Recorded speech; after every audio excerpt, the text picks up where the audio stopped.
না, কোনো বান্ধবী নেই।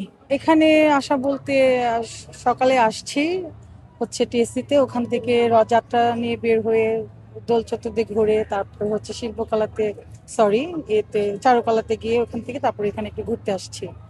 প্রতি বছরই কি এখানে আসা হয়? হ্যাঁ, প্রতি বছরই আসা হয়। এখন পয়লা বৈশাখ বলতে আমরা আগে যেটা দেখতাম যে সকালে প্রত্যেকটা গাছের গোড়ায় গানের আসর বসতো, ছোট ছোট ছেলে মেয়ে মাস্ক পরতো। এখন ওই জিনিসটা অনেকাংশে কমে গিয়েছে, আমরা দেখতে পাচ্ছি যে জোড়ায় জোড়ায় কাপড় জি। তারা আসে। এই বিষয়টাকে কিভাবে দেখছি? বিষয়টা কি হয়েছে বলতে আপনার সবকিছুর সাথে আমাদের আহ, আহ, পরিবর্তন আসে, সবকিছুর মধ্যে আমাদের পরিবর্তন আসে।